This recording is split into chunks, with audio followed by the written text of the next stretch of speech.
On some level, I'm glad the Rapids didn't get Seattle, so then Ashley and I don't have to talk about that, and therefore talk about the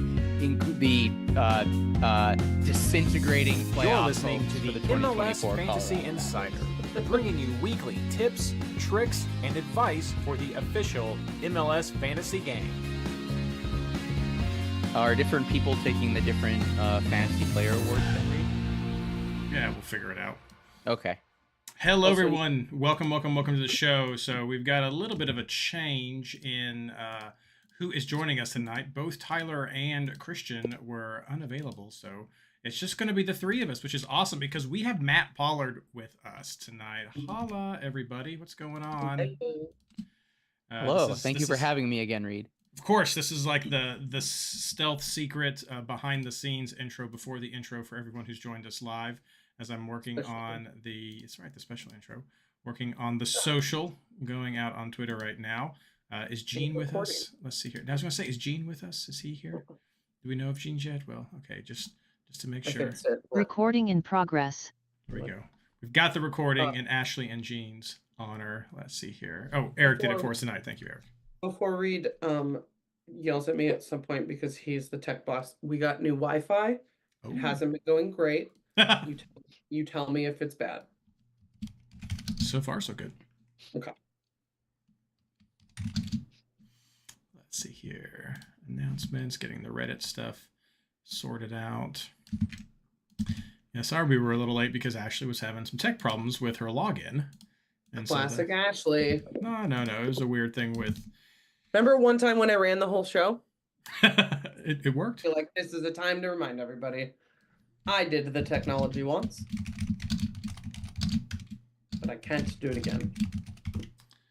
And player awards. Yes, super excited tonight because we've got not just a little review of our... I mean, we're not reviewing the last round. Doesn't this make sense? Not just a review of the whole season from our points of view, but we're also going to be announcing the player awards for 2024 as voted on by members of the Fantasy Boss community. So super excited to share those. And actually, to be specific, the player award, well, I'll get into that when we get to the player awards section. So I was like, you're jumping ahead. That's right. I really am doing that. Okay. So social is out on Twitter X. Social is out on Discord. Please do share with that. We really appreciate that. Like and subscribe if this is the first time you're joining us, or if you've been joining us for a while and you haven't, go ahead and do it. It helps us with the metrics.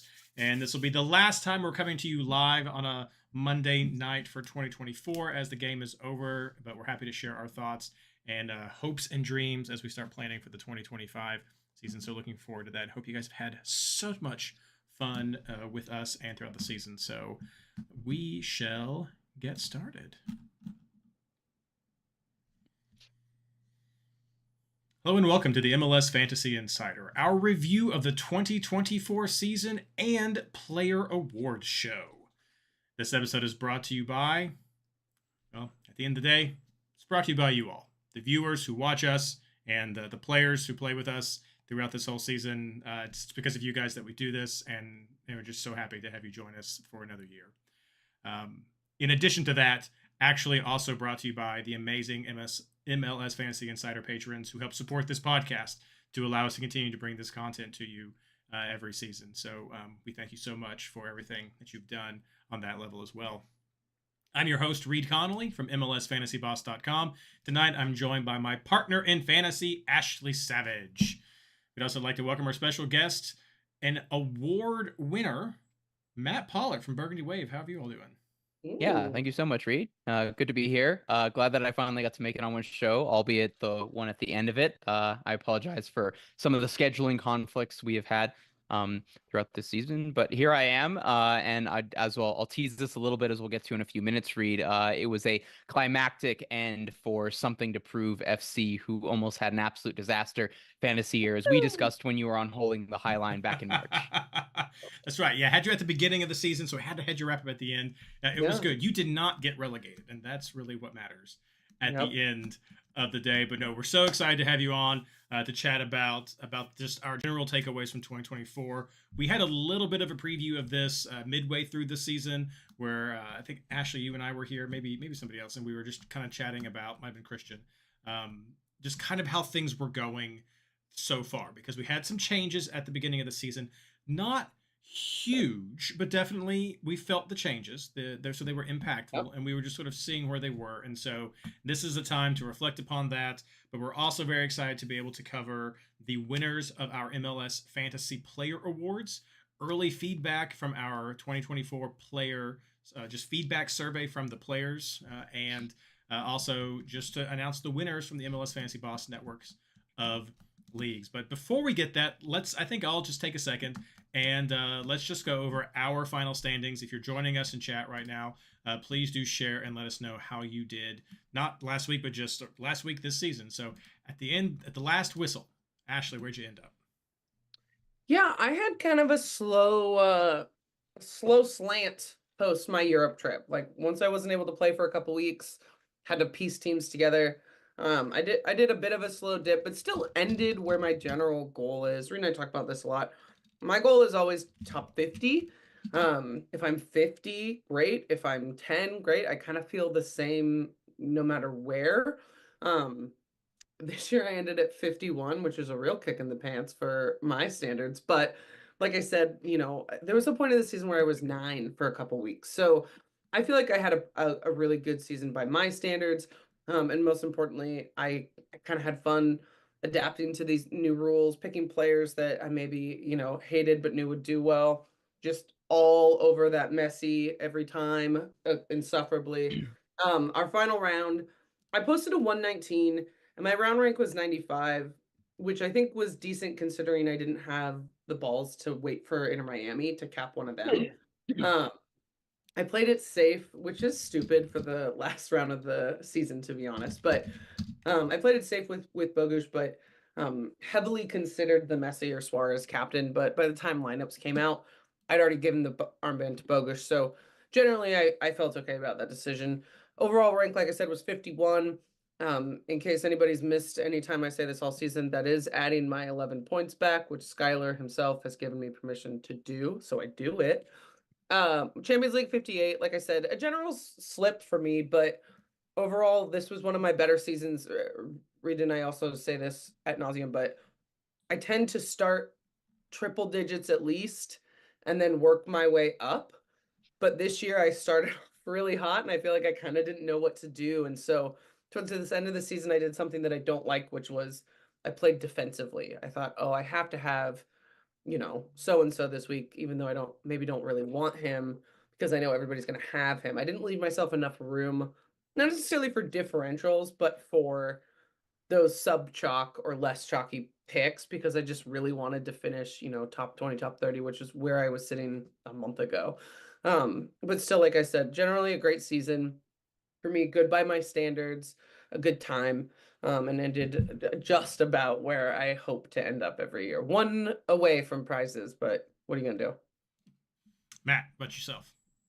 Yeah, so round 30 was successful for something to prove FC. We got 120 points. Should say I got one more than Ashley on that. And with that, Reid, actually, I won my final 2 games of the MLS Fantasy Boss top Champions League level Pro Rel, and that ended me on 37 points for that league, which I avoided relegation. I finished 21st.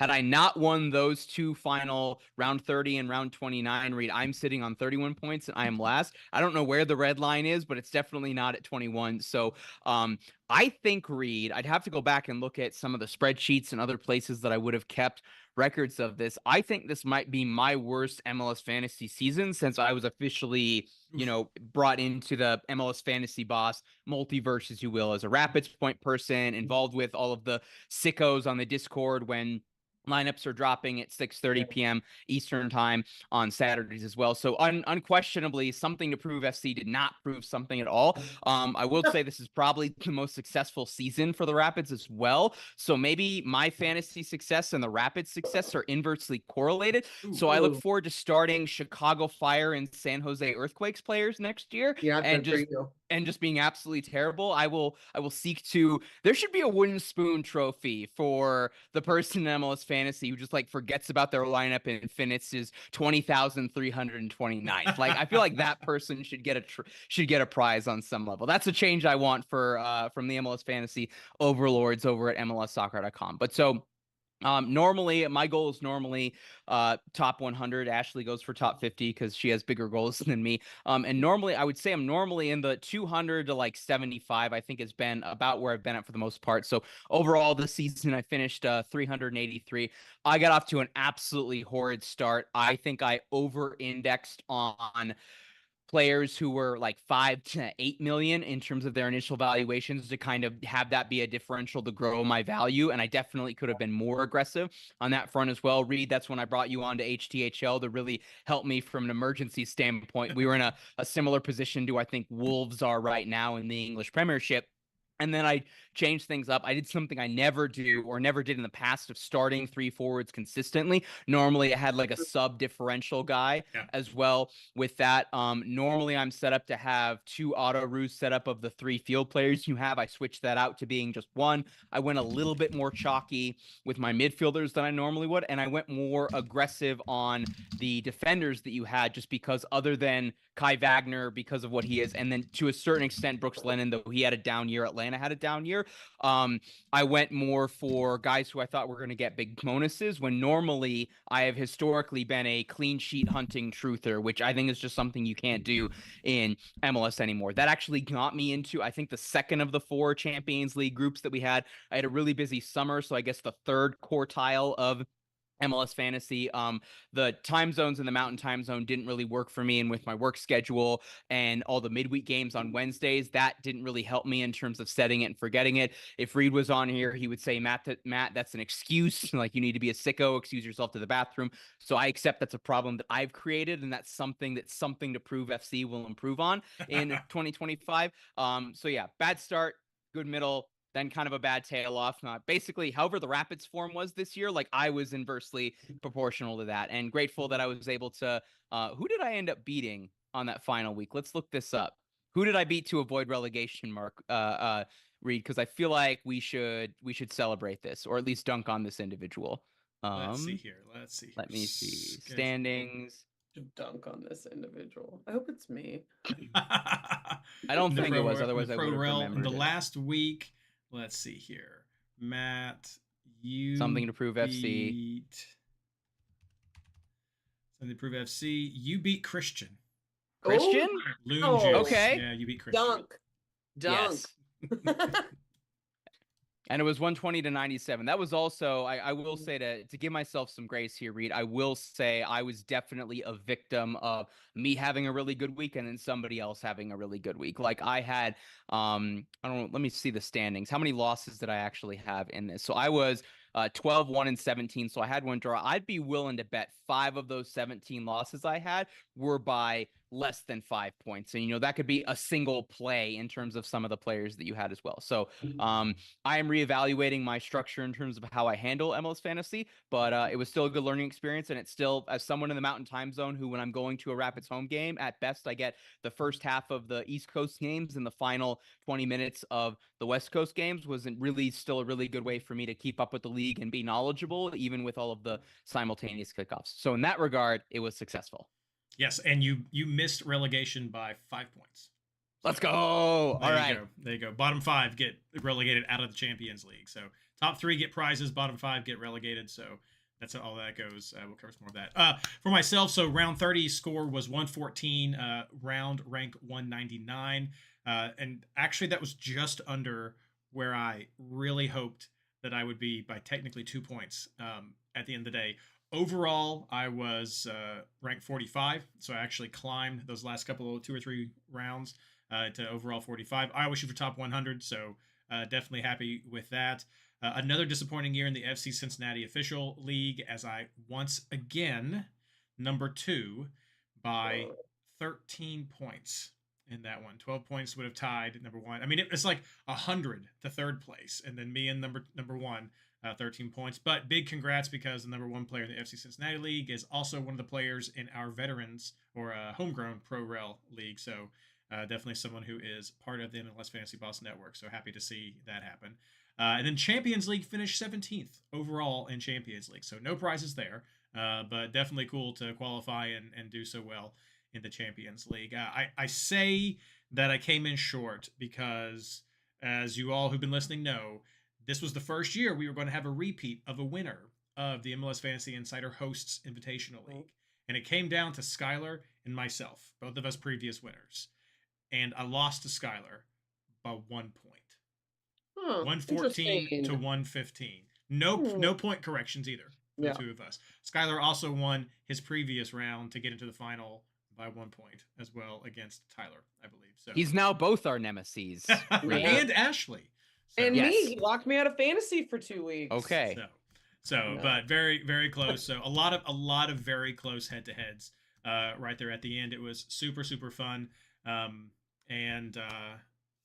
do a quick shout about some of the other winners right now. Something that I just noticed with the system, which is kind of frustrating, is for most of the leagues, especially in the head-to-head leagues right there, but in most of the leagues, now that the information is complete, it is announced who the winner is. The open leagues, this is fine because you still have your rankings in the open leagues. But in all the head-to-head leagues, now that a winner has been determined, it only lists the league winner. And then everybody else is not in any kind of order. There's no kind of ranking. So I'm having to manually go in and verify all the ranks in the system to see who has been relegated, who has been promoted, and to also have some of the backups for the prize winning. So at this time, I can really only announce the league winners, but please keep an eye on your email. Some of you all did change your team names, and so I'm having to go through and try to verify who the names are because the system, the game this year also doesn't give you a partial preview of the player, the owner name. And so it is something else that I used to use to kind of help track the system. So I'm sending out some emails asking people to confirm their final team name so I can make sure that we have the invites ready to go for the Pro Rel League in 2025. But what I can at least say is a big shout out to the MLS Fantasy Insider Patreon head-to-head league winner, Agata Walter My Rosarios, which is our friend Cam from Discord. The Discord head-to-head winner is boy named Seuss. That's our good friend Wojo, who joined us a couple times this year. The Hosts Invitational, that award goes to Skylar, as we already mentioned right there. Very tough. I came in second. And let's see here. I believe third place in the Hosts Invitational went to Cam as well, and Tyler got fourth. So very, very tight in that one. Going down to the Pro Rel Champions League, winner there, boy named Sue, again, Wojo. Going into the Veterans League, the winner and definitely getting promoted, Madran Don't, which is Tyler, making it back into the Champions League. Going down to the Homegrown League, getting promoted for sure, Ashley. She's the keeper. So everyone's just I always have to run the bottom league. We'll see. Maybe we'll do some stuff around. But well, you bumped me down several rungs to be there. So well, I was trying to get you in the Veterans League, and then Blaine didn't do anything. And so it was all crazy. And then in the Discovery League, we had Trust Your Gut win right there. So just so you all, Andrea is your friend Andrew. That's right. And just so you all know, there will be promotions. I'll get all of that sorted out. What I'm planning on doing right now is, of course, we won't really know until the game goes live, but once I can confirm names, I'm going to try to send out emails, confirm interest for 2025. Once things start to go live, I'll send out an email again to confirm interest, send out league invites, and then we're going to start looking at the fantasy, some of the other fantasy leagues. I think see who has room to get promoted before I start going to the wait lists that we have. And then looking at some of our patrons as well. So more of that announcement will happen next year. But big congrats to everyone who was playing in all of our leagues. Super, super fun. Please do know we have winners in the Patreon Open and the Discord Open. Those were prize leagues as well right there. So those names will be announced. And you can only win one prize in the MLS Fantasy Box network of leagues. And you get your highest prize. So if you didn't get first, second, or third in a prize league, you're not out of hope. I'm going to start going down the list, sending out the prizes, giving people time to respond. If they don't respond, I'll keep going down the list. So keep an eye out for your emails, and we shall see what happens there. MLS gift cards are what we do for our usual prizes. So very excited with all of that. But what I'm even more excited about is we're going to be talking about our fantasy player awards, and we're going to be talking about early feedback from our fantasy feedback survey that is live right now, right after this.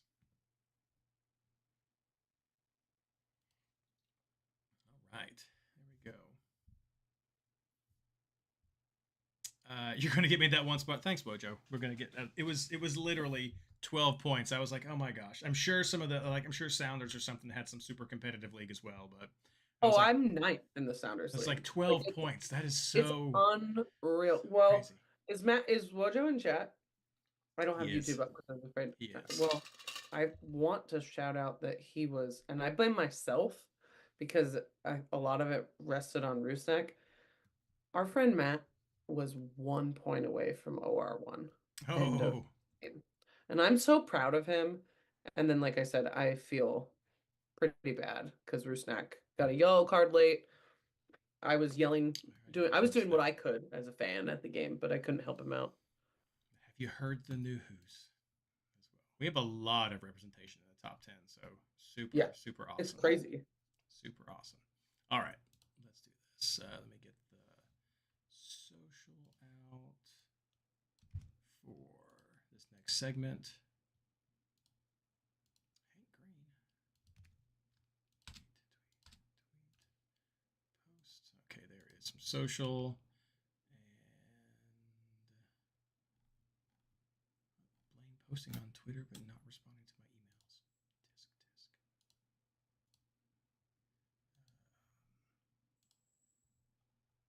Tisk. Let's see here. And retweet. All right, there we go. Socials out for our second segment, so please do retweet that if you'd be so kind. Hello and welcome back to the MLS Fantasy Insider. We're talking about the winners of our Fantasy Player Awards for 2024. Very excited to bring this back this year. I took a little bit different approach. So I was inspired by the actual player awards that MLS gives, and that's essentially a closed system. So I'm sure people like Matt get some sort of special vote. There then tends to be fan votes conducted by Twitter, and maybe you can give us some insight, Matt. Are the votes weighted from pundits versus fans? Oh, that's a good question. I'm not entirely sure. I think there's a percentage that vote allotment is accrued to. I don't know because I think players gets votes, and then also executives. I think it's one executive per. So Porrick Smith. I'm going to assume the GMs or the presidents probably of each club will have some person designated for that. But I don't know if it's a third, or how that's weighted. I would guess that it's probably not evenly distributed, just because, as we see with the all-star voting and goal of the week and save of the week like that, very easily Seattle and Atlanta and maybe increasingly messy stands from around the world could just completely outweigh that as well. I bet if you were to say no one physically based in North America is allowed to vote on MVP, I bet Messi would win in an absolute landslide, though I think the discourse, other than maybe one or two tweets from Sasha Koleshin, I think has been mostly reasonable on the merits between him, Cucho Hernandez, and others. But so I did fill out my ballot. I would be happy to talk about that with each of these votes as well. As we'll get to it, Reid, I don't have any from a fantasy perspective. I have no complaints about any of the finalists that we've come up with, and I think Ashley would agree. So in that regard, we're united. Although I think the debate about other awards within the MLS punditry will certainly be contentious for the weeks to come. Yeah, no, feel free for you guys to add in. I know Matt and Ashley are going to bounce around for the first couple, but so what I've done is for ours, I reached out to some of the top players on Discord, to some of our top patron supporters, the MLS Fantasy Insider crew here as well. But I also reached out to other content creators and just general fantasy advice providers that you've seen on Twitter and other places to get feedback. So people like Dropping Points Podcast, Jason Wright, Dan Wright, Fantasy Soccer Data, people like that, Skylar, and some of the other guests that we've had on the show. So we kind of limited this to those people who have put themselves out there to help provide advice. Some of the ones who are pretty tied in to all of this and just said, okay, who do you all see as winning these awards? So we didn't get this massive vote. We saved some of that for our fantasy feedback survey. So this is sort of from a content creator and top player point of view of who people see as the fantasy award winners. And we just followed the same system as we select with players. So keeper, defender, midfielder, forward of the year, and then a fantasy MVP right there.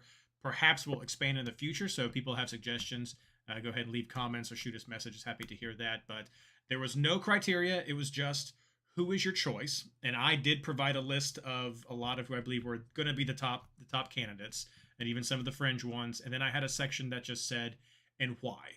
What did you use to qualify? So what I've done is I've listed the winner. If you guys disagree, feel free to mention that. And then I listed a few bullet points from feedback that people who voted for these players gave as their reasoning. So do you agree? Do you not agree? Just leave comments. Let us know. Chat. Feel free to comment. And Matt, kick us off.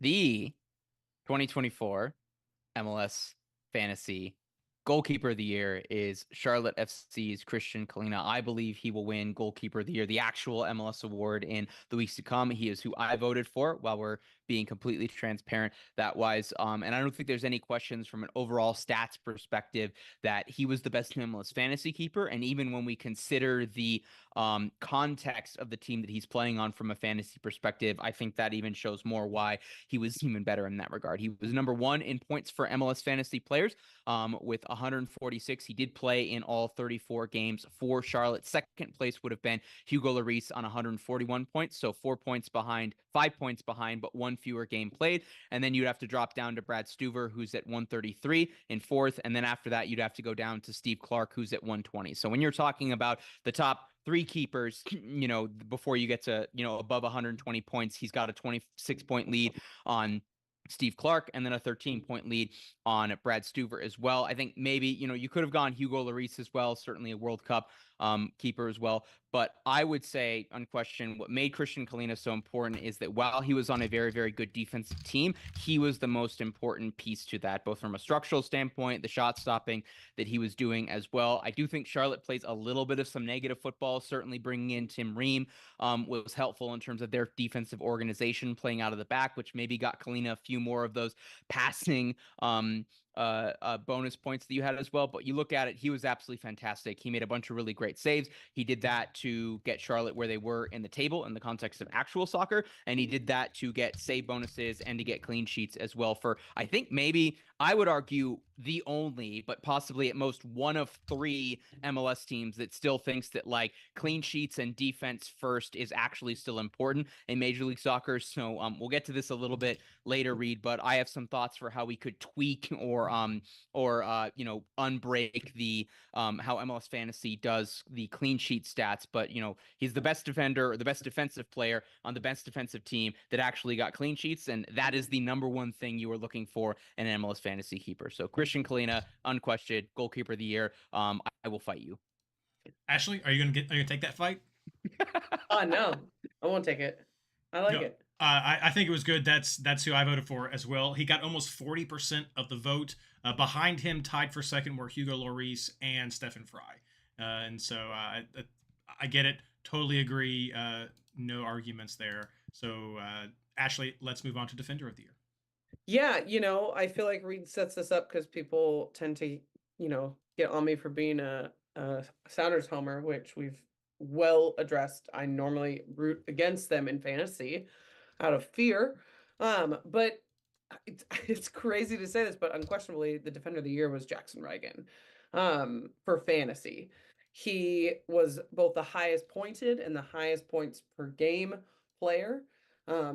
He was usually selected by half as many people that would select a Kai Wagner or a Jordi Alba or a Brooks Lennon on a week. I do think he was often probably underutilized as a scrub because Seattle almost always played those 7:30 matches. And so that, scrub, switcheroo situation for Reagan and other Seattle defenders, I think was probably, often used. He also got on the score sheet as well as keeping the clean sheets several times this year. I thought I just had it up, but now I don't. He got on the score sheet. Do you have this, Reid? I do not have that up, no. He scored 4 goals this year, which, for a center back is pretty decent. But the kind of later in the season, consistent shutouts that Seattle was able to produce, I think really helped pique some interest, and the home form that the Sounders were able to have made him a really vital Center back, we've seen Yamar pick up a lot of those extra bonus points in years past, but for some reason, and I honestly think it's more style of play and less the adjustment in the fantasy game itself, Jackson Reagan would pick up more bonus points, key passes, those types of things than Yamar has done in the past.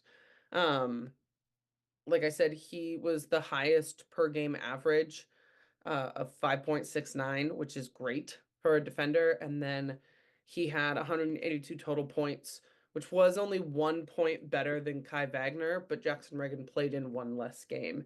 And if you've ever looked at Kai Wagner's stats compared to Jackson Reagan, Kai Wagner's on free kicks, Kai Wagner's taking corners sometimes. He is an all-and-out wing back, and Jackson Reagan is a big second year center back. So the fact that he was able to keep up with Kai Wagner in points is pretty astounding. Yeah, what I like most about this pick is that he's a center back, and we Right? talked a lot about this because they got hit with some of the point changes with some of these that made the wingbacks much more attractive. But we mentioned what did it for me, because I voted for Reagan, is we had a couple of episodes, 2 or 3 episodes, where we talked about people like Lennon, people like Wagner just weren't being as consistent. We didn't feel as good about them. And as someone, as Jeff mentioned in chat, like he was like one of oftentimes the lone CB pick you were picking in your sea of wingbacks when you were going through here. And so he did have the highest points by 1 point to Wagner. For me, highest points didn't drive this. That just happened to be the case here. It just seemed like he was a consistent guy that was always coming up that I felt good about adding to my team. Unlike Matt, before I break down the stats or the percentages, anything else you want to add? I mean, just to the argument of him versus Kai Wagner, given what Wagner has been historically for Philadelphia Union in a fantasy perspective, like when I think of who the defender of the year, that's getting your points via doing defending stuff. Like I would love to see, I'd love to go into Opta and see if we were to take out all of the crossing bonuses that Kai Wagner gets because he's on corners for Philadelphia Union, how many fewer bonus points, how many fewer assists that we has, from that standpoint, like that overweights his value. And I'm not saying that means that Kai Wagner is a worse player. That means he's a versatile player. That makes him an amazing fullback. That makes him a best 11 player who should probably be in Europe. But from a fantasy standpoint, just like how the argument I made behind Kalina of what do I want mostly? Shot stops and clean sheets. What do I want mostly if we think about defender of the year, not just a player who happens to be assigned as a defender. So I'm making the anti-Rodney Wallace 2016 argument, if you will, here of I want defensive bonuses. I want clean sheets. I want a guy who's going to start every single week and a guy who generally avoids yellow cards. And from a fantasy perspective, there's no question, just Kai Wagner vis-a-vis Jackson Reagan. It's Reagan in every single one of those categories. Yeah, absolutely. And that's what you see here. Reagan had almost 45% of the vote. Right behind him, Kai Wagner and Jordi Alba. And I think Jordi also hits that same thing. As I love Jordi. Oftentimes wanted to pick Jordi. But I was often worried I often had a backup plan of, okay, if he's not starting, here's what I'm going with. And I didn't have to think about that with Reagan. Yeah. And also from a fantasy standpoint there, Reid, as well, like how many times did you not pick Jordi Alba because there were 3 other Miami players that you would rather have? Oh, right, like, exactly. Yeah, so again, from that standpoint, that's now that the detriment to Jordi Alba is that he's maybe on more of a talented or more of a, amazing broken team as well. But again, like there was no doubt when I was looking at Seattle players as well, I would have to guess the only other Seattle player off the top of my head I had more frequently in my team was Stephen Fry. And even then, I would probably still say it was probably Jackson Reagan just over that. And the only other defender I would have had with that regularity would have been Kai Wagner, just because he's the immediate go-to. You go from a fullback standpoint. All right, Ashley, keep us going with the next one. Yeah, just to even the scales of Sounders homerism, the midfielder of the year is your friend and mine, Evander. I'm interested to see how close this was. Reid noted that it was kind of a toss-up between him and Puig, which makes sense to me from a fantasy perspective. I feel like they both kind of hit and missed at similar times. The difference, with Evander is the guy on his team. I mean, Rodriguez definitely had some here or there games, but there's not another, to Matt's previous point, there's not another player on the Portland Timbers that I had in my lineup this season besides Evander and Rodriguez. With Puig, you were still putting him in your lineup every week, but you were also putting in maybe Payne still, Peck, Jovelik, Marco Russo towards the end. And so never a defender, obviously, but there were so many other key components of that Galaxy midfield from a fantasy perspective, or attacking portion, I guess I should say, not necessarily midfield. But Evander, far and away was the most contributing player with the least around him. There was a point in the season where we had a pretty serious conversation. We always hesitate to do it, but there was a point in the season where we talked about Evander being fixture proof. And I think his stats would say that maybe wasn't totally true, but for my opinion, it was. Even when he had an off game, the stats were still there. I mean, he should have been. He had an average of 9.54 points per game in only 28 games, which was a game less than Puig. He definitely was a high ceiling, and a very high floor, which I think is one of the things that made him so appealing. I wrote something, but it's for strikers instead. Sorry. Yeah, I don't want to hang on too much on this one, so I guess I'll just turn it over to you guys because it's getting hard to talk so nice about Evander. He really did. He had the season we all thought he'd have last year, and so to a certain extent, I think that's a compliment to Phil Neville for getting him to play. There seemed like there was always something up with him and Cervese for his first season. He was they were thrilled. Timbers fans were thrilled to get this guy into their team, and this season I feel like we really saw why, and it produced in fantasy as well. Matt, it looked like you were counting. Did you have something you were tallying up?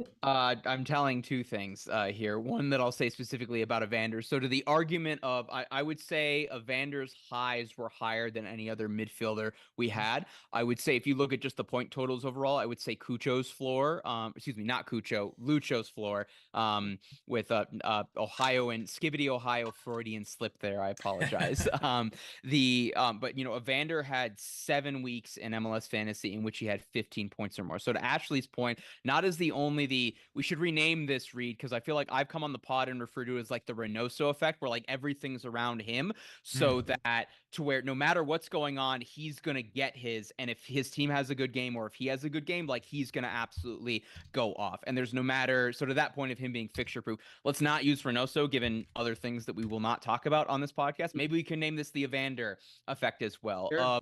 Just no matter what was going on with Portland, you had him in your team normally. And when he was on, other than Messi and Suarez absolutely clowning Eastern Conference teams in home games, there was nobody you could have better from an MLS Fantasy standpoint. 7 weeks with plus 15 points. That's better than Lucho. That's better than Ricky Puig.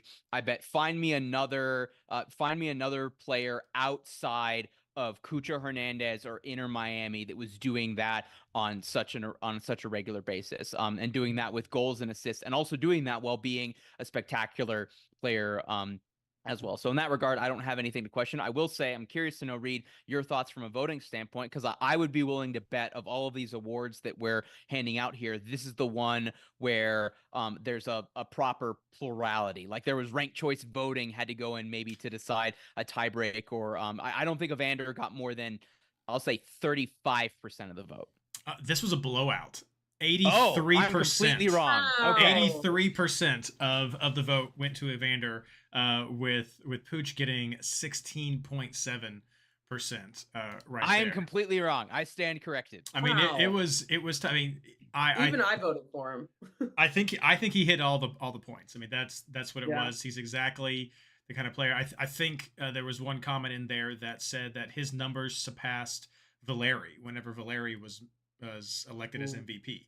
And so, I mean, he just meant so much to this team, and he was there and he was available consistently. So, that was a big hit. So for a lot of people, it was a toss up between Evander and Pooch, but a lot of them just went with Evander. So, that was really where we're like edging out because of average points and overall ceiling, things like that. So, but we get a little bit more variety in the next one. So Matt, let's talk about forwards. The MLS Fantasy Forward of the Year is Columbus Crew's Cucho Hernandez. Obviously a lot of competition you have going here. He actually did not have, he was third in terms of point totals. Denis Bouanga was the forward with the most points in MLS Fantasy at 267, and then Gabriel Peck was second with 253 points on 33 games played. That being said, due to some injuries, some squad rotation, all of the international competitions that Cucho Hernandez was playing in for international duty, and also that Columbus Crew were in, making it to the finals of both Conca Champions and Leagues Cup as well. Cucho did miss some games, so 243 points. So he was 24 points behind Denny Bouanga and 10 points behind Gabriel Peck, but albeit on 5 and 6 fewer games respectfully. He did, however, have the highest average fantasy point total at 9.0.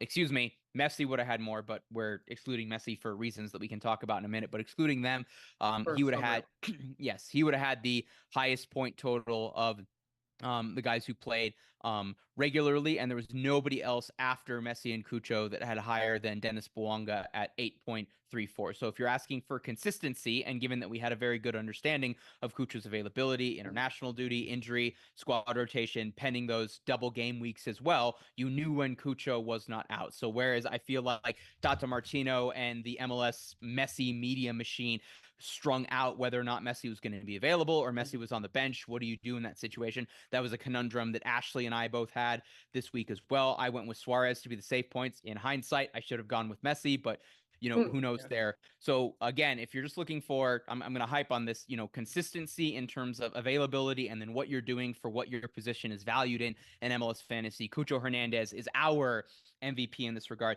He had 9 weeks all MLS Fantasy season, listeners, in which he did not record a goal or an assist. And keep in mind, that's including weeks that he actually missed because he was unavailable or he did not play. He had 8 with multiple goals or assists as well, which ultimately leads to him having the average of 9 goals. And I will say he did this in a lot of really surprising scenarios where you could have picked safer bets. So even when Cucho wasn't the chalky pick, when they were coming off of CONCACAF Champions League, and they were on the road at Monterrey, and then they went to a road game as well. Cucho would just come on and he would score. And even when he wasn't a starter as well, he would come on and he would score, and he'd get you 6 points playing 30 minutes as well. So in that regard, the only possible greater MLS Fantasy cheat code for this year for me would have been Lionel Messi, and I put the availability of what Cucho did over that. And in that regard, Cucho Hernandez, unquestioned, he is my MLS Fantasy Forward MVP. Ashley.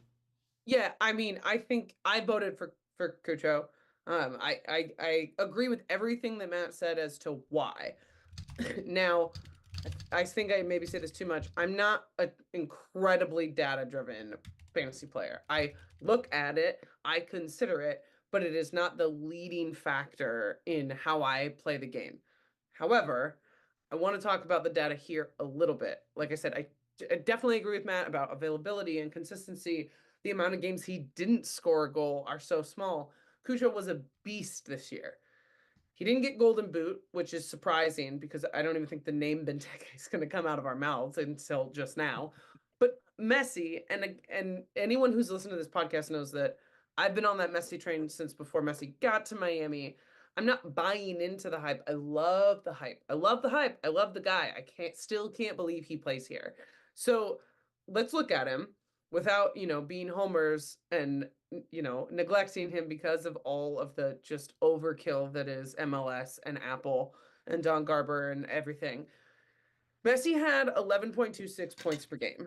That is, I've never seen it. He also did it in only 19 games played. So he played 8 games less than Cucho did. Cucho ended with 29 more points than Messi, but Messi had 8 fewer games played. Now, I know if he had added at least those other 8 games, to his schedule, his points per game probably would have gone down. Messi occasionally popped out a dud here or there, right? But let's say he didn't. He would have gotten 80 or more points in those 8 games, which would have absolutely crushed, Cucho's score. That's projection. We're never going to know. Messi was incredibly unavailable. Cucho had an insane schedule with all of those other out of conference games and the finals and the travel and stuff. So I'm not trying to take away from him there either. But we're never going to see a full season Leo Messi. That's just not in the cards for us in MLS. But I just think that it's important to look at what he could have produced based on the stats from what he did produce. And again, I know I'm the one big homer of the Messi here, but I mean, no one's going to say he didn't do well. And I'm not even saying he should be the forward MVP. Cucho deserves it, definitely. But you can't knock Messi out of this conversation if you look at the stats he did provide with what he was able to play. So I'll just say the comment I was getting ready to type in chat in response to Jeff, because Jeff was talking about Peck being, after week 6, just sort of set and forget. And he's not wrong. I think Peck is the best argument for who should get this instead of Cucho. The only thing that makes me not go to Peck over Cucho is Joveljic. And there were all those situations where both would start and we'd get worried, like, well, who's going to get the goals this time? Are we going to have Pooch get it? Or we have Paintslow getting it? We had all 4 of those guys sort of in the picture, and it was hard to nail down who you thought was going to be. And so Peck, at the end of the day, hindsight, was oftentimes the more consistent one to go with. Got a fantastic score, number 2 overall, but there was always anxiety when going with him. There were 2 players for me that, if they did not start, I was comfortable having them on my bench anyway, especially during a double game week. And even though I didn't do it in the last round, I did switch to Suarez, but whatever. That was Messi and Cucho. And I just can't give an award to Messi when he missed so much of the season. Now, I know Cucho missed some things as well, but it was not as much as Messi. Almost half the season, Messi was gone. And I just can't, no matter how many points they get, I just can't say that is the forward of the year when they were barely even available for half of the year. Yes, if he had been here for more, I don't know where my threshold would be, but a little bit over 50% is definitely not where it's at. And so, but Messi and Cucho are definitely the only 2 players who I'd be like, yeah, I'll leave them on my bench and I'll just let that fly. And I have a really good shot at having that. So to me, it goes to Cucho. Yeah, and to your point as well, Reid, not just was it the lack of availability, but just also the uncertainty about that. Like and I understand why that is from a media standpoint, from a competitive standpoint, but again, we're looking at this very much from an MLS fantasy focused lens. And so even like an hour, 2 hours leading up to the lineups dropping, we weren't sure whether or not Messi was going to be in the team, whether he was going to start, whether he was going to be on the bench. And is he on the bench coming on at halftime? Is he on the bench coming on for the final 30 minutes? What does that look like? And I feel like in that regard, Cucho, it was much more reliable. We knew ahead of time if he was unavailable from the availability report, from how it had covered, and also just how Wilfried Nancy managed the team. I remember reading this really hilarious, I think this was Ben Olsen's last year in DC, and there was a comment during a double game week with DC United. This was before their season had absolutely tanked, and then Ben was ultimately fired, and he had just completely thrown out. It was the 3rd game in 3 weeks, or it was the 3rd game in a week, and he just completely rotated the squad. And I don't remember what the context was. It would have been like a Steve Birnbaum double game week, and maybe Bill Hamid was still on the team as well. And I just remember seeing a comment, I don't even remember who posted this, maybe I imagined this, of just like Benny Ball hates MLS fantasy double game weeks. And so it was like I remember that. And so, yeah, or at least you remember the concept. I mean, you don't remember who commented on that. And so to that point as well, the way that Miami handled Messi's health and the news about it, and how Tata managed the uncertainty of whether or not he was playing. So to your point about how Cucho and Messi are maybe the first 2 players in my time in MLS Fantasy that I feel comfortable having in my team when I know they are not starting in a single game week. And the difference there is with Cucho, I knew ahead of time, and I knew for a fact he was coming on at some point and he was going to do something. Now, obviously, Messi came on the bench and had 12 touches before he had a hat trick against New England Revolution on the weekend as well. But there was just so much uncertainty of that. And so in that regard, I go back to do I know on Tuesday afternoon when we get the availability report, if a guy's list is available, is he starting and is he going 180? And in that regard, I value that over those things if we're really tweaking in that regard. And I say this ironically as someone who voted for Lionel Messi for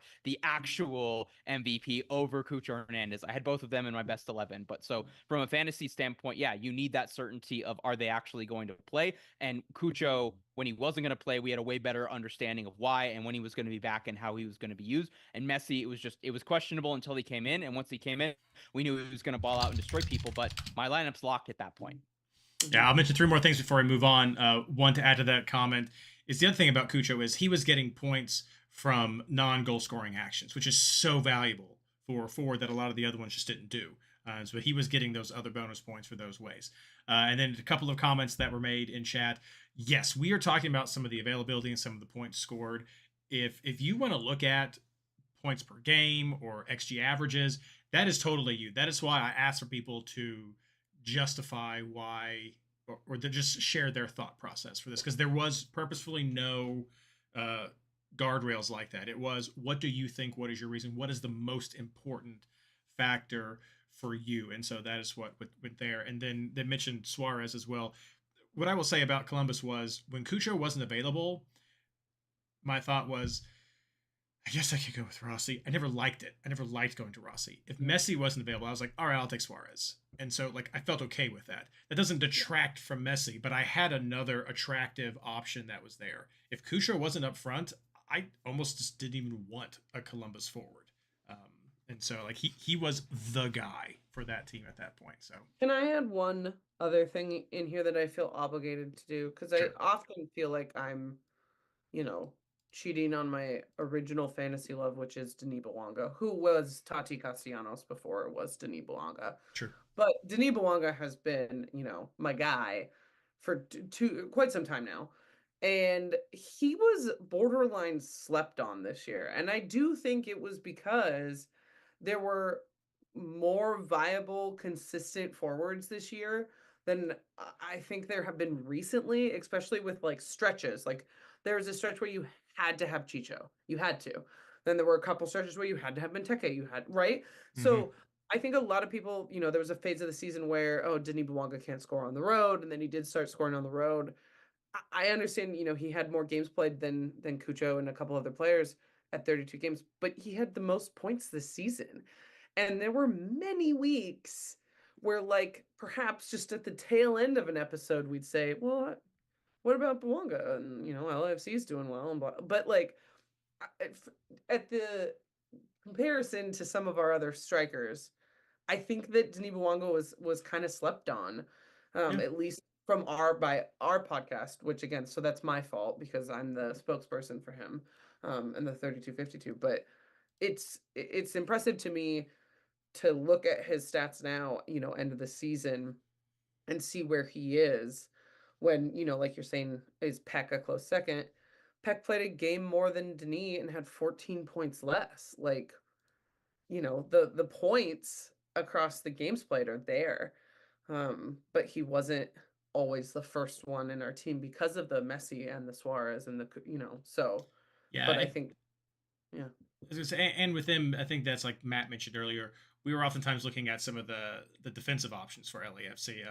Give me Lloris, give me that first Keeperoo, give me Long, give me somebody else here. Yeah. And then it was, well, I got these other forwards. I'm okay with Bogusz. And I'd go with him instead of Bouanga. And I think that's what kind of ticks him down. For there was no one in the midfield that I was going for over Cucho. With that, for a large chunk of time, there was really no one in the midfield for Miami who I would even consider at all. We were talking about do you want Messi, Suarez, and Alba at points of the year? And so, and I think that was the other hurdle for me that Bouanga would have faced. So, Let's move on to our final award, the Fantasy MVP Award. And we've talked a lot about a lot of fantastic players, especially in this forward section that we just went through. But at the end of the day, I think a lot of us probably already expect we know what this name is going to be, and it is Evander. We have gone back to Evander. We mentioned it so many times before. One of the comments that was made was, in the years that I've been playing fantasy, I've never seen a midfielder finish the season with an average above 9. Evander did it without the additional bonus points of previous seasons. I guess there's an argument for Messi, since he's the only other player with a higher average, but he missed too many games. And again, I'm tempted to go with Messi because he is often hit so big in FMLS, but he also missed so much of this season. Evander rarely disappointed, and it was always said absolutely hauled this year. So just his score, his underlying numbers, consistency, and the impact that he had on his team was just felt, I think, throughout the season. And for the numbers, I didn't share the numbers for the previous, so I'll go back real quick. Cucho got just over 60% of the vote with the forwards. 22% went to Messi, and 11% went to Peck. For Evander, 72% voted for Evander as the MVP, and then right behind him, tied with 11%, Pooch and Cucho right there. So do you all disagree with our MVP pick? No. I think I voted for him too. No disagreements. When the Sounders fan and the person who watched the Rapids lose to in Providence Park twice by an aggregate score of 8-1 are saying, yeah, it's Evander, there's no argument, I think we're done here.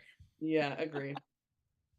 And Christian says it's Messi. So I get it. I mean, I get all the people who want to give it to Messi.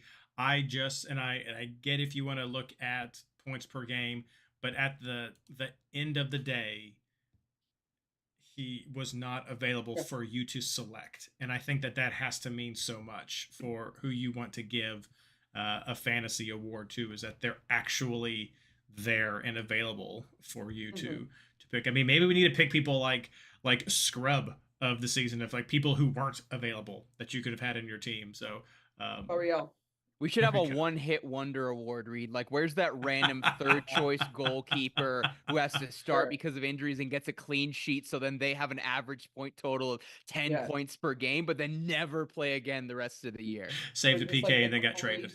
Dream team member. I'm going to go back through. I mean, look at the dream teams. Christian's looking at the expected haul per 90. There's the expected, and then there's what they got. And it just wasn't there. He just wasn't there. It doesn't have to be, like I said, actually getting it, to me, doesn't mean you have to win because you had the most points. Sure. But missing almost half of the season. Yeah. That's like arguing you effectively won a game because you had better XG without actually converting on that XG. Sure. You'd probably have a better chance of having Messi still being in the conversation for newcomer of the year with as much as he played this year. So yeah, you can see about that. All right. Well, thank you so much, everyone. All of the fantastic pundits who contributed to this experiment. I have put out on Twitter our winners. Please feel free to tag and retweet those and have some conversation. I'm sure at least our forward section will generate some controversy. We'll see what happens from there. Coming up next, we're going to be talking about some of the early takeaways that we've pulled out that we find interesting from the fantasy feedback survey, coming up right next. I actually have to dip. That's cool. Having some cranky kid situations. Okay. Well, if you want to come back, you're welcome to. If you want to do that. If not, Matt, I can take it over. If there's anything that you wanted to say before we left, then you're welcome to do that too. Yeah, I was just looking at notes. I didn't really have anything to add in. I will try. We'll see if I can just That's fine. Say some good mom things and then run out. But either way, Matt, always a pleasure. Reid, I love you. All right. I'll talk to you guys later. Ashley. Zip transition. All right. This segment of the MLS Fantasy Boss podcast is brought to you by Holding the High Line with Rabbi in Red. Should have done that exactly. With Reid in Red. Yes. Ooh. Look, I'll let you do the intro back from that. So go for it. Welcome back to the MLS Fantasy Boss podcast, brought to you by Holding the High Line with Reid and Red. Ashley had to dip. She has some mom responsibilities, and we're going to be respectful of that. So it's just me and Reid talking about all of the changes that we will be implementing in the new Reid and Matt order that takes over for MLS Fantasy as well on that. Reid, if you get named, you are in control of MLS Fantasy. You are MLS Fantasy czar for 10 minutes, and you get to change one thing that has to be in time for the rest of everything in MLS Fantasy. What's the one thing you're changing? Ooh, so this is well, okay. So there's the one thing that I personally really want to change, and then there's the first topic from the early feedback that I really want to talk about because it was intriguing to me. But the one thing that me personally that I want to change is I want a dashboard. I want a better dashboard where people can come in, see some quick information, the average score in the top 100, average score in the top 1,000. Here's some of the highest performing leagues. Here's some quick snapshot of some of the players. I remember we had that back in the day. And it was just a super cool way to kind of get quick snapshots and some insights into the league. I think it could be a fun place to find new leagues, find new people, get some information out there. And I think that'd be super fun. From the feedback that we got, though, I want to say one of the most intriguing changes that I've seen that I feel like is actually within reach, because sometimes we lose that technical within reach element, is players getting clean sheets per half. Mm-hmm. And it was said that this happens in Serie A, apparently. I've not played that fantasy game, but it was super intriguing to me because we saw a lot of feedback about the Madronda, bring back the Madronda. I didn't like you changing that, or people saying I did like that change. But the split of should a player keep their clean sheet points if they sub out before a team concedes the goal. 100%. We know Skylar's against it, that the team still conceded. I really like, I don't know how this implements, but I love this idea because if, say, you gave players 2 points for keeping a clean sheet for the first 45 minutes, and they get to keep those, whether they sub out or even if they concede later, they still get 2 points for going 45 minutes.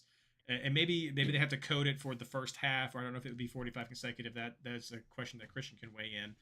But if you could get partial clean sheet points, that really intrigues me as a way to help give some bump there and let you keep them if you sub out. I think it's fair to lose the clean sheet bonus if you were in when the goal was conceded.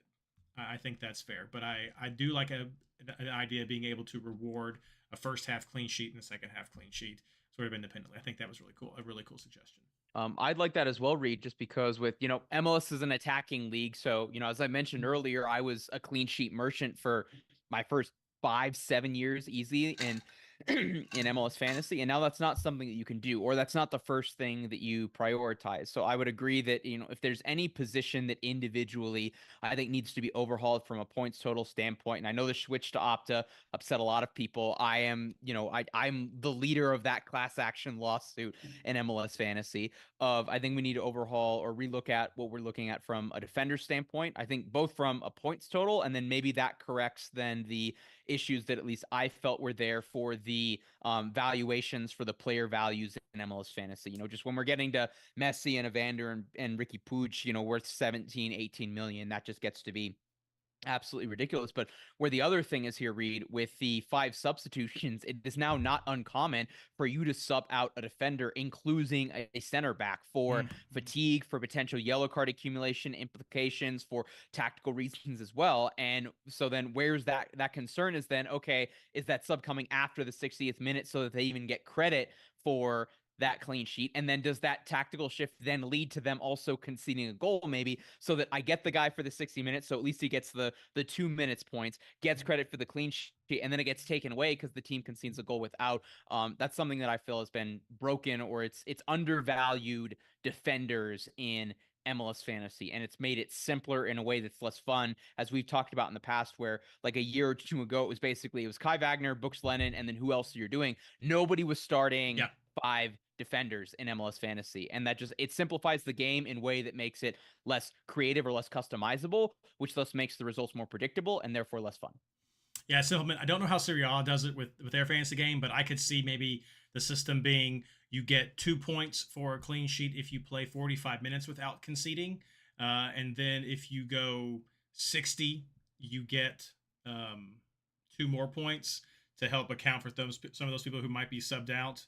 But if you're in, and this may be where it gets hard, is if to be able to track who is or isn't in when a point concedes. That could be it. Even if we bring back the Madronda and let you keep those points, I still find it interesting to still give some partial clean sheet points to kind of build up to it, so that if someone does even sub it in halftime, that it could be, they could still get some points. But I don't know. I think that's worth part of the conversation. The Madronda was definitely something that people had a lot of feedback about.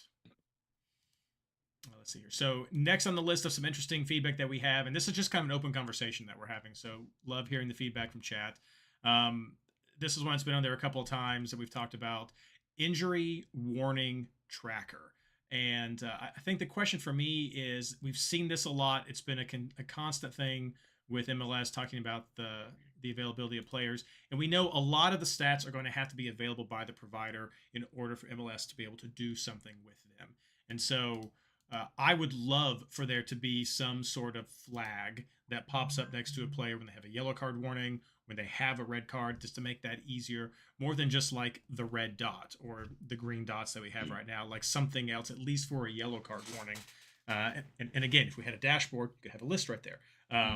But and even, well, I mean, to that point as well, Reid, I agree with everything you just said, but existing with what we have in MLS Fantasy is not regularly updated. I was looking through when I was checking my lineup for the Western Conference games that was going on, and I realized Sidney Tavares, the loanee from the Portuguese team, it was either Porto or the other one, I can't remember which, he's still in MLS Fantasy with the Rapids. He did not join the Rapids in preseason. They terminated his loan and waived him 3 weeks before the season actually started, as soon as they signed Georgi Mihailovic. How is the guy who's not been with the team, not played, how is he still in MLS Fantasy? And I should point out there was a green dot next to his name. So I love what MLS has done with the injury reports coming rather than individual teams releasing them at various inconsistent times, or coming with the game notes as well. There being its own page as well that's available on MLSsoccer.com, usually by 5 p.m. Eastern, the day before the match day in question. And for the most part, it's been consistent outside of Messi, obviously. But, it's either if they're not listed, they're available. If they're questionable, they're listed as that. And if they're out, that. Like, is there some way for MLS to get that to the stats provider and easily import it and have that updated as well? Because, I mean, I know there's been issues in the past. If Reid was, or excuse me, if Ashley was here, I think there's been issues in the past, Reid, where like someone has been traded mid-round and then plays for their new team mid-round, and like that doesn't get credited as well, or they're still on their old team and those points don't accrue over as well. Like there's a bunch of glitches that just like simply syncing that up in real time with whatever system is managing that as well has been broken for years, that I feel like if you were to just update that, that would be great. But yes, making it a more user-friendly dashboard, especially to the noobs who are coming in, who you do a really good job of catering to, that I still don't think the game itself is super user, or there's a learning curve that I think is inhibiting people from playing MLS Fantasy past like week 2, and a couple simple design changes from that layout could make things way more user-friendly. Yeah, and Christian's right that a lot of this would depend upon MLS having to require teams to accurately report. And I think we don't see this in a lot of other fantasy games because it is more common to have better coverage for injuries in those reports, and the MLS Fantasy Boss community does a fantastic job with that. But I definitely agree. I think we see this change often suggested. We would love to see a change, and if the stats provider in MLS was able to find some way, even with syncing up with the Disco pages that we have here, to have some sort of database that could be fed into it, I think it would be very helpful, like you said, Matt, for at least more casual players to have that visual notice of this person's on a warning, be careful. There's points where the Discord feed is more accurate than what you can find on Twitter or what you can find on club websites or what's in the app itself. That speaks to how great that community, which I consider that from a Rapid standpoint of updating people on. But when a grassroots like self-funded platform is its own better information resource for you, there's clearly rooms for improvement where this is people's jobs. So the next one is I'm interested in hearing your thoughts about this one, but it's flex spots. Saw several comments where people were like, "Hey, I want to see a flex spot in MLS so we can have an extra player on an extra field player, important to mention, on the field to be able to choose from." And so I'm intrigued by this idea, and part of it is also how would you want to implement it? Would you want to have one of the existing 18 spots be designated flex so that you could have, say, 4 forwards or go with 6 midfielders, something like that, at the cost of another spot? Or would there be a 19th spot designated as flex? How would you look at that? I'd want it to be a 19th spot read, and I would want it to be independent of the formation. So you can have whatever soccer formation that you have already in the app, and then have it be at its own spot. I was coming up, I saw this in the notes for the show, and I'm wondering like if we could come up for like a name for this. So 12th man, maybe there's too much confusion there with the St. Louis, or not St. Louis, the Seattle Seahawks in there, but like a starter Roo as well. Like I would love a starter Roo in that position. Or I wouldn't be opposed to, I wouldn't mind expanding the roster generally for me, Reed, like us going to, I mean, I wouldn't want a third goalkeeper, but maybe have it be 4 field player spots as well. So then your best guy your best bench performer is automatically into that starter Roo position. And then you can do what you want from, in terms of your own auto Roo tinkering. As someone who is an auto Roo truther, I think that would be more fun for me from a game standpoint. But I mean, we see this in NFL fantasy where you have your standard formation, all your ones, and then your athletic position, which I don't think it can be a quarterback or a defender or a defense or a kicker. I believe it has to be another offensive position. So tight end, wide receiver, running back. It's been a while since I played football, gridiron football fantasy, but yeah, have your formation or whatever, and then your automatic other guy that their position in the game is independent of that formation and can be anyone, and it's also independent of whatever automatic rules there are around your substitutes, is what I would prefer. I think it would make it more fun. Also, definitely, more points for more people. Exactly. Definitely not 5 forwards. That's not going to be there. I think it'd be hard to keep the valid formations because you'd be potentially messing with one of the formations in general. But I like the idea of having it be a spot like we have our substitutes, where you could just slot a guy into it. But I'm even wondering if we have all this, the point inflation too, if your flex spot has an additional cost.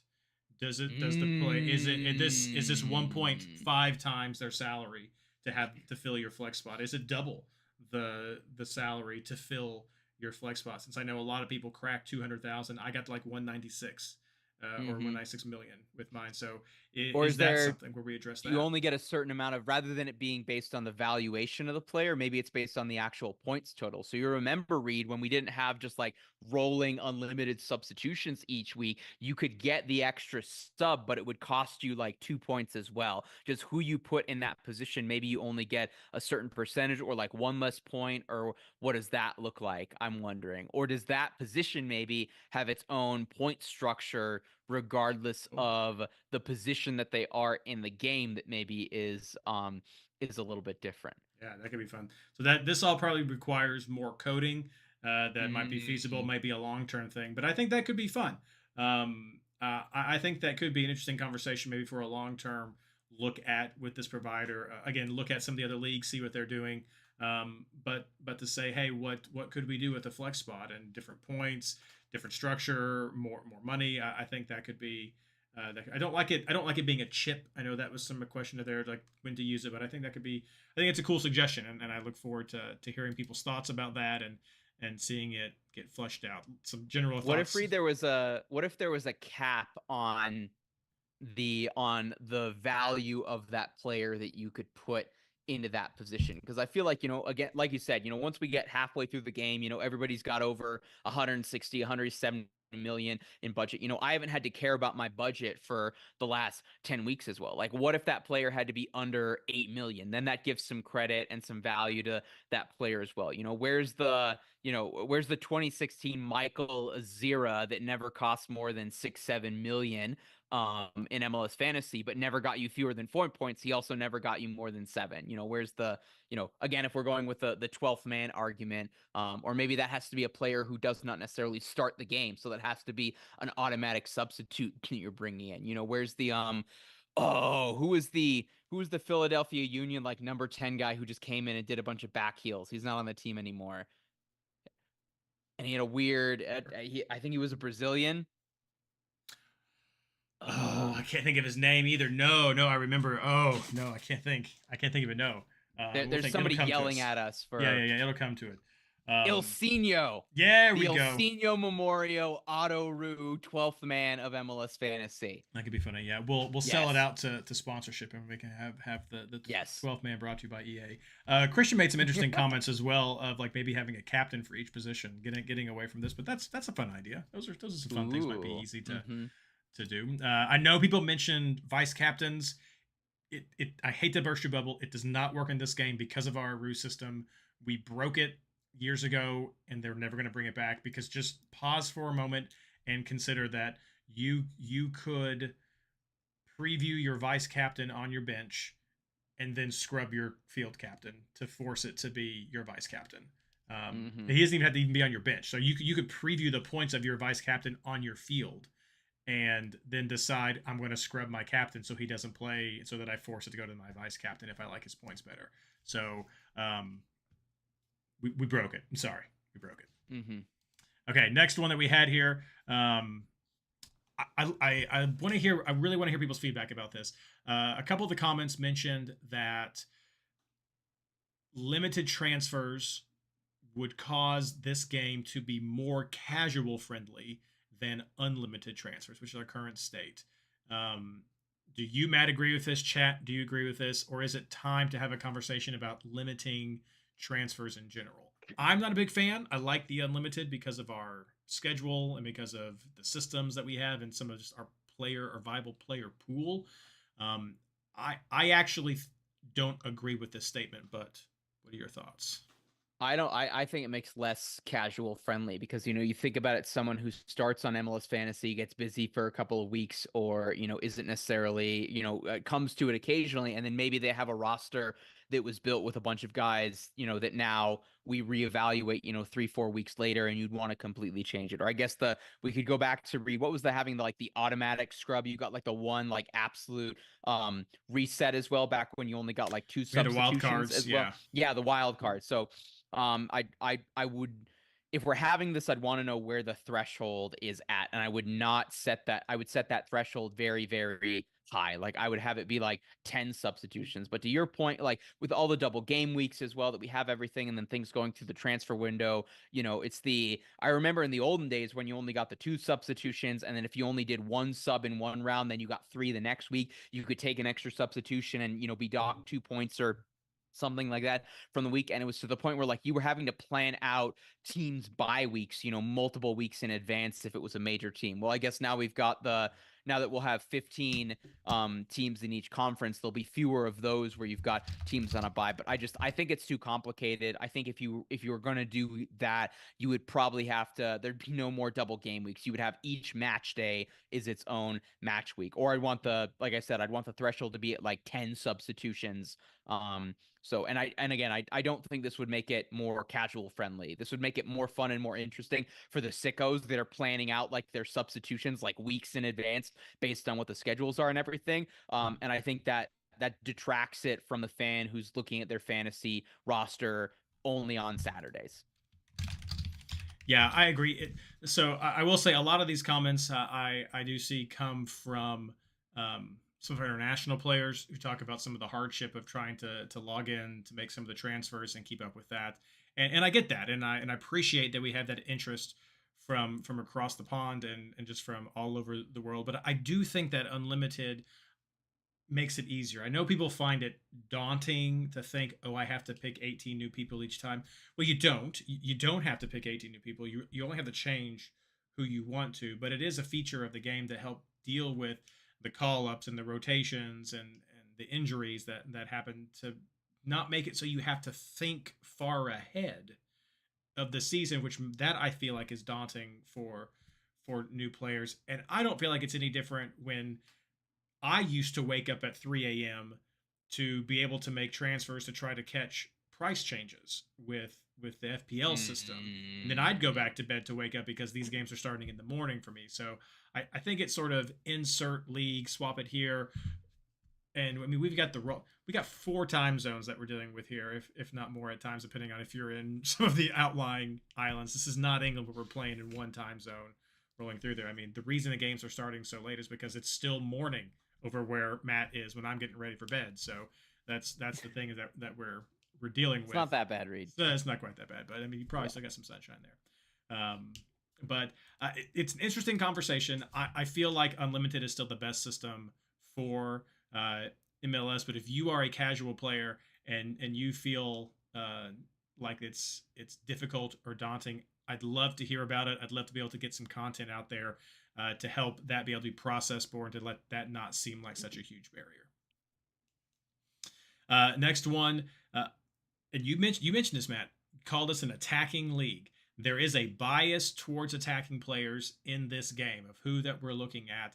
And I saw a lot of comments about trying to make defensive players worth picking.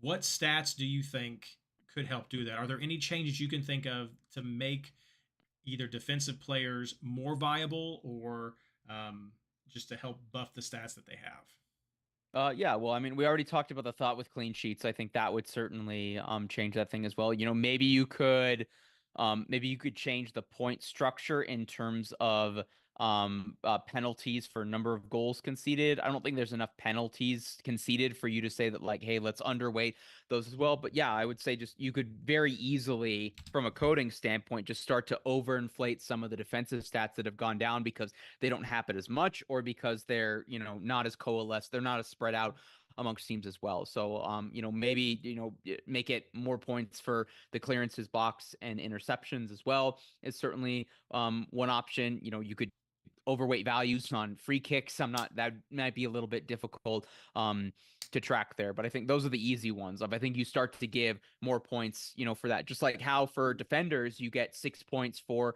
a goal scored, whereas it's only 5 points for a midfielder or a forward. I think, you know, make clean sheets, you know, 6 points for 90 minutes, 4 points for 60 minutes, and then 2 for the first half. You know, make it, what does it read? Is it 6 clearances, blocks, and interceptions get you 1 point?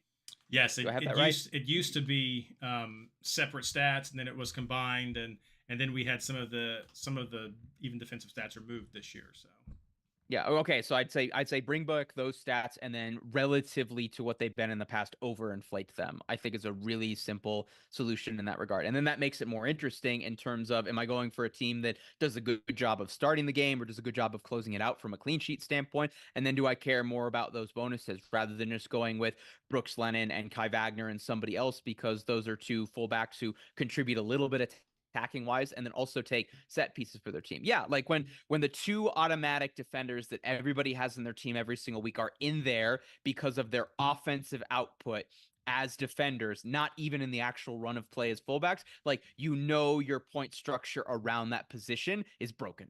Yeah. No, absolutely. I think it really just comes down to the points and the weighting, like you're saying. I'd love to see the points broken down. I know that a lot of the frustrations we've had with points this year is because we switched vendor who keeps stats different than Opta. And that's been a lot of the frustration is the vendor that has fantasy pulls from the stats that MLS has access to. And with the new vendor, Sport Tech, that we have in here, that changed, and not all of the same stats are available, and not all the same definitions used to keep those stats are available for those that are here. And it doesn't publish its stats that I've been able to find. So that was different than what we had with Opta. So if there was a way to be able to bring back some of these stats, I would be all for it. I think that really could help. I like the comment that Christian made in chat too about like giving D mids 3 points for a clean sheet. I think that would help. I'd love to see, though, more actions relevant to, more points relevant to the actions that the players are taking. Like what you were saying with our of the year awards that we had. That's what I loved about clearances, blocks, CBIs, recoveries, the tackles. It's what I always loved about MLS is bonus points were generated by the actions the players were taking. And if you did better at the actions good for your position, you got more points for it. And I feel like that's what we've been whittled away for defenders. If we could identify more of those, and maybe it is give them more points or make the threshold lower, then it would be great. Here's a crazy thought, Reid. What if you change the point structure for yellow cards based on what the yellow card is for. Obviously, like dissent, or mass confrontation is something that you would still want to go against. But like, how many times have we seen it where, where the opponent springs a counterattack and then a defender has to make a great play to force a tactical foul to get a yellow card that normally we would criticize. But that's if you commit a tactical foul on Lionel Messi and you get a yellow card for that tactical foul, in fantasy, we punish you because it's a yellow card. That's the same as dissent, flipping off the referee or something like that. When in the actual game, that was a good move because you prevented Inter Miami from scoring a goal. Tactical fouls that lead to a yellow card +1 fantasy point. It's like a big chances prevented. Yes. Yes. I do. That's intriguing. I do love that idea. So, but definitely feedback about the points is something I know that we're going to talk with Skylar about, and just what is out there. I've asked Skylar if there's a list of stats that are collected that we could even see, just to say, hey, we think some of these might be good for fantasy, that are out there. But big chances failed. That could be fun too to help penalize the offense some more. Getting back into history there. Next one that we have. That's right. So this is, I'll open it up for anything else that you want to mention, Matt, after this, and anything else that we have from chat that people want to mention. But this is like the obligatory question that we have every year. So of course, draft. What do you think about draft? Is it time? We've seen some other people use it. We know people do homebrew systems. What are your thoughts? I'd be okay with it. I'd want it to be like a separate functionality within the game. Have it be like almost like a separate, like you create your own league that is then draft based, and then you organize that draft as long as it happens before the start of the season, or maybe the start of an individual round in that regard, and have its own structure. I don't think it's conducive with how many players. Like if we were to read, there's 30 players in the Champions League one. Like how do you do a draft? Like by the whoever gets that last pick in that first round as well, like how many players have already been taken at that point? Who's the 30th best MLS fantasy player, and is that even somebody who was a regular starter or selection more than 10% of any number of rounds? So I think it's a really nice idea. I don't know that it's something that is immediately viable. I think it's interesting. A lot of the points that we've brought up, or the ideas that we've brought up, Reid, I think show an interesting trend between the noobs getting in. How do we get more people interested in MLS fantasy, interested in the league, versus how do we appeal to the sickos? And I'm not saying those two things are always necessarily in conflict, or we can't do what, give something for the hardcores like us, people in the Discord, and give the hardcores for the people who just discovered, the San Diego fans who are going to be a season ticket holder for the first time next year and we're watching any MLS because they were watching USL. And so I think if we were to pivot completely to that, I think you lose most of the casuals. I think if you create that separate league and do it really, really well, you just make the sickos more interesting in it. And that's then a gateway for the casuals who start playing one MLS fantasy game to then play the more intense, focused one. Yeah, no, it's Christian says something similar in here, is that he would love to see in chat. He would love to see it, but not at the expense of the year-long game. And I think that is the balance, like you were just saying, is there's only so many resources to go around. Goodness knows that we would like to see more resources given to this game at times. And so I still worry that the viable player base isn't deep enough yet, especially during the call-ups and international breaks, because we see the other leagues just cancel. They don't do it. We keep playing. And so when you only have 8 teams playing, is that going to tank your draft? Or does the draft system just not play in those rounds, and so you have a different structure entirely? But I think that would be the biggest concern that I would have, is just what's the effort that has to go into that, and could that be better spent with the season-long game, as you were saying as well? I think that's where the focus should really be, right there. So let's open it up. Those are some of the interesting general feedback that I've seen right now. If you've not voted in the feedback survey and you're listening to this podcast, head over to MLSFantasyBoss.com. That's the easiest way to find it. It's right there at the top of the page. We're going to have that open vote, and we're going to send that information to MLS for them to have as some feedback from our community. And so we're really hopeful that that can help shape the future of the game. One thing I will mention to get your thoughts, people want to know about prizes. What people want more prizes. I don't know. I know you and I tend to shoot for top 100, so that's outside of a prize range. So I don't know if that's not a huge motivator for us, but do you think much about the prize system? No, I do not, to be honest, Reed. I do this for fun. I do this for bragging rights. I do this for, being able to do research and better understanding the game and being able to better explain it to others. If I win a scarf at the end of the day, absolutely fantastic. I will probably give it away to someone. I will say one thing that was interesting for me. One of the questions I asked. So the question is not just about the game; it's also about some of the MLS Fantasy Boss projects as well, just for full clarity there. And then just some general questions. And one question I do ask is, like, you consider yourself hardcore and what's going on, but do you watch more games because of fantasy? And when I last looked, it was like 80-something% of the participants said, yeah, absolutely, I am watching and consuming more soccer because of fantasy. It makes those games more interesting. I have something in there, which I know I've said for years. I know a lot of us feel that, but I know with a desire to grow the game, it may just be anecdotal due to our sample size, but it seems like this could help. Like, give some investment here, and that could get more eyes onto your product. And if that's what we want, then this could be a way to do that for, like as Christian says, get EA Sports to sponsor it. Like, they sponsor everybody else, so why not do us? Can we just spend a little bit more money to get some in there? Like, can we ask the teams, like, hey, can you all spare $300 to spend on giving prizes to the top 3 people for your fantasy league? Like, surely to goodness, every team could afford $300 for fan engagement. You would think something like that. Absolutely, Reed. In weeks or match days where the Rapids weren't playing and I was just kind of going around on MLS, I usually had my laptop and then my big screen TV, usually the laptop I had on 360. And then if Columbus or Miami wasn't playing, I was following whichever game was most relevant from a fantasy standpoint. Not necessarily like my team, but if it was like if it was Portland versus LA Galaxy is an easy one because because of how many fantasy players I would have across that. Portland versus Cincinnati, just to see Lucho versus Evander. What does that mean from a fantasy standpoint? And again, that's one other anecdotal point, but I don't think there's any question. MLS Fantasy is a really easy and accessible way for people to better understand, learn more about the league, learn more about the players.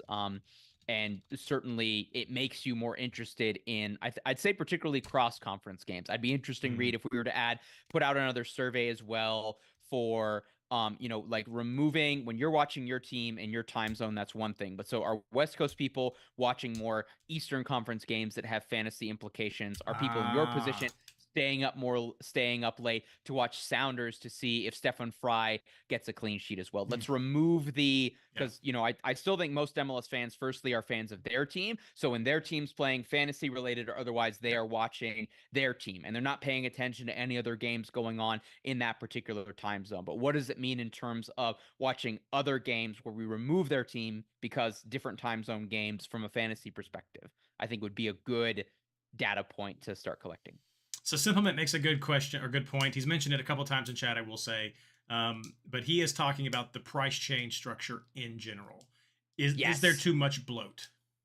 Yes, I would say inflation is out of control in the real world and in MLS Fantasy. And I think it's not just that, Reed. It's that I don't have a full understanding of what goes into it. Like, I feel like the price changes this year were just a big black box. Say what you will about past iterations of it where it was based on, how many points that you get averaged over what the average was for that position or that player. Say what you will about how it was based entirely on percentage of fantasy teams that use that player or transfers in, transfers out of that player as well. At the very least, it was something that we understood, we could anticipate. I feel like I didn't have a good sense of how well a player doing in MLS Fantasy meant for their price. I knew generally they do really well, they're going to go up. They do poorly, they're going to go down, certainly. But actually, like, quantifying that, again, I don't think it matters after the first, 10, 12 weeks, because then everybody's built up such a budget to where price matters significantly less in that regard. But, as someone who is one of those, budget, MLS Fantasy stonk sickos in the first 5 weeks as well, getting a really good understanding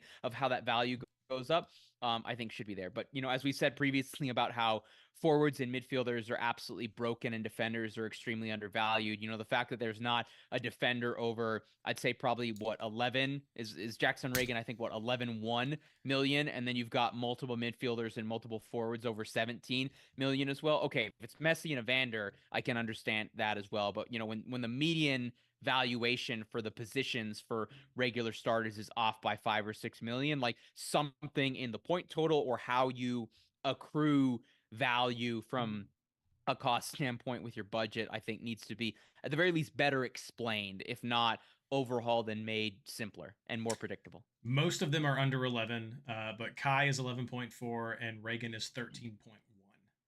Okay. As far as that. So there's a lot of bloat there. Yeah, it's a super interesting question. I'd love to talk more about that, to hear Skylar's feedback.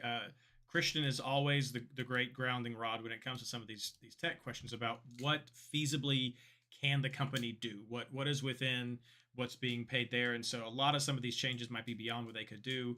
I do wonder if maybe we could do like a mid-season reset of like, could we upload new prices for players halfway through the system of what might be a more fair value for them at this time? Or could that be paired with sort of a reset in budgets at that time as well, to know that we do have people who join middle of the season? If we start out at 100, go through there, and then at the middle of the season, does it revert back to 125? To acknowledge that some players may be more expensive, but to just say, this is just the reset. We're going to adjust some of the prices of players we got wrong. So some may go down, some may go up. We're going to add new players in. That might be something within the current structure of the game that could be more easily figured out, especially if it's just uploading a spreadsheet of here's that. Christian mentions 2 seasons. I think we tried that once before, having kind of 2 fantasy seasons. We did a first half winner and a second half winner as well. That could be something we look at again to talk with Skylar, but I don't know if we would have to necessarily do that, and maybe if we just adjust the budgets or change how quickly the pricing works. That might be something the team who runs the game could change to, is they could tweak the algorithm maybe for how much the price go up. I don't know. Like you said, it is a bit of a mystery. I do prefer 3 or 4 years ago now, where it was very clear how the prices would go up, and it was based upon your performance against other players, not against like your historical production. It was more of, this was the average score of players in your position for this week. How much did you exceed that? And then that determines if you got a 0.12 or 0.3 increase, or if it went the other way, -1, 2, or 3 increase, and it changed that way. I really liked that system. I thought it was easy to comprehend. It made sense, and I don't remember it feeling super bloated by the time the season ended. So that's that. Say things be slowing down, chat. Anything else you want to mention, Matt, about ideas that you've had, any feedback you saw from the survey when I sent it out, anything that you just hope you see in 2025? No, I thought the survey in chat, very rarely, Reid, do I think, chat's not on point, or at least has a really good point to back up, has a good argument behind things that they're pointing out, including the voters completely saying that it was Evander for midfielder, and I thought there was an actual argument for Pooch. I am wrong. I'm wrong many times, listeners. I'd love to see us, have some kind of structure for the playoffs as well, Reid. I know that got kind of wonky when, you had like the certain number of subs, and you're picking, by the time you get to MLS Cup, you've got so much overlap as well. But, it's kind of, it's sad that the MLS season is over, and like there's still not more. There's more MLS to be had, but there's not more MLS fantasy to be had. And so, MLS is weird.